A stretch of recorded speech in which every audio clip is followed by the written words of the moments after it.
Hi, Steve Gamache here for Chef Knives to Go, and this is the Karaku Blue or Aogami number 1 Santoku 165mm knife.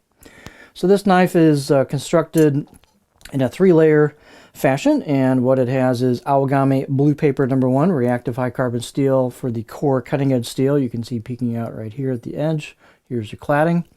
It also has a soft iron reactive cladding that has what's known as a Kudauchi or KU finish on it, protective finish. And it also has a food safe lacquer finish on top of that on the whole blade that will wear away as you start to use it. So this knife is all reactive. There's no stainless or semi-stainless on it. So use it, clean it, dry it, and put it away, and don't let it sit wet, and you should be fine. It will gain a patina over time. The weight and dimensions on these can vary a little bit from knife to knife. The heat treat on this Aogami number 1 is approximately 62 Rockwell, so good balance of hardness and ease of sharpening.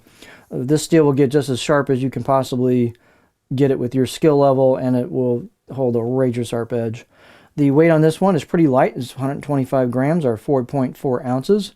Edge length is right about 170, 6.7 inches from tip to the back of the heel.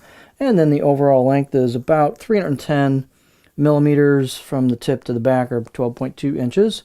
The spine thickness, these are fairly thick coming out of the handle, but then they thin out pretty quickly into the knife. So I got about 3.7 millimeters thick on the spine at the back, and then about halfway down I got about 2 millimeters.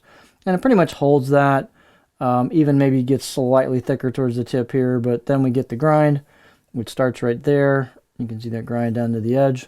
And so the tip's not super skinny, but it thins out pretty good towards the very tip there, so it should perform quite well.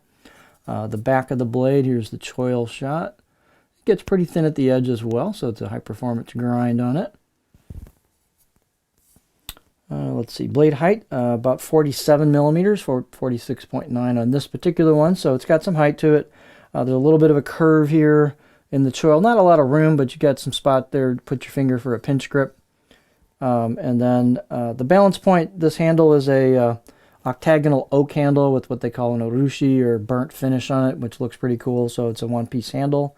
The balance point with this handle, oak's pretty heavy and the knife's pretty light, so that balance point is kind of about where that choil is, the back of the blade right there. So it's definitely going to be a little handle heavy on a pinch grip, but it's a light blade overall, so that's not a big deal, but it is a little handle heavy for a pinch grip.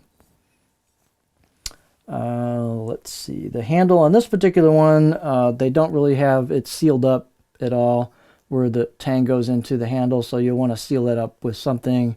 Some people use beeswax, some people use epoxy, some people use silicone sealer, something to keep water out of there, keep moisture out of it. So I'd highly recommend doing that first thing before you do anything else with the knife.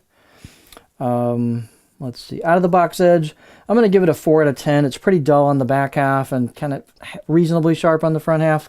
That could be the lacquer. Sometimes the lacquer goes all the way to the edge of the, the edge bevel on it, but you could definitely get this thing really sharp out of the box. You'll have to do a little work on it. The finish has embossed kanji on it on the right side of the blade. Here's your Kudauchi or KU finish. You can definitely see some characteristic blacksmith marks, hammering and such.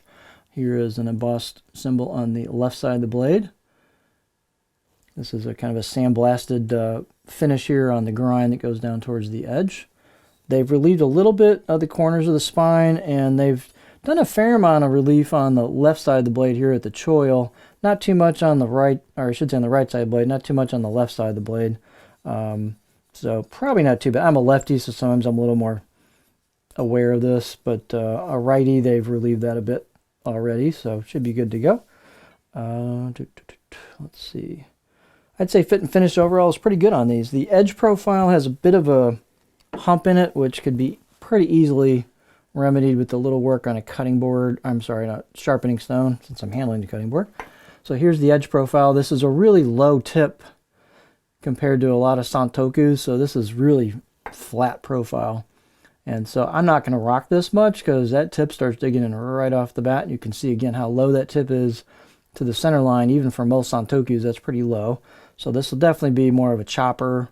Push-pull cuts, glide cuts. The tip draws are going to be easy, super easy on this thing.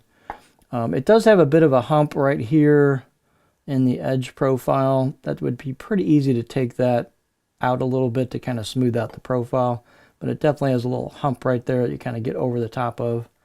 But overall, a very flat profile. So if you're looking for something to learn how to sharpen with, this would be a great knife. The tip is low, so you don't need to work a curve at the tip very much, you know, like a lot of knives, so that's a little bit easier to learn on. You don't have to lift your elbow so much or, you know, work the knife as much.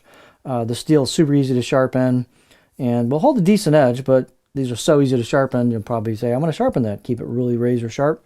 So this would be a really great knife to learn on as well. And the performance should be pretty good based on the characteristics I'm seeing here. So this is the Karaku Aogami, our blue number 1 Santoku 165mm knife from Chef Knives To Go.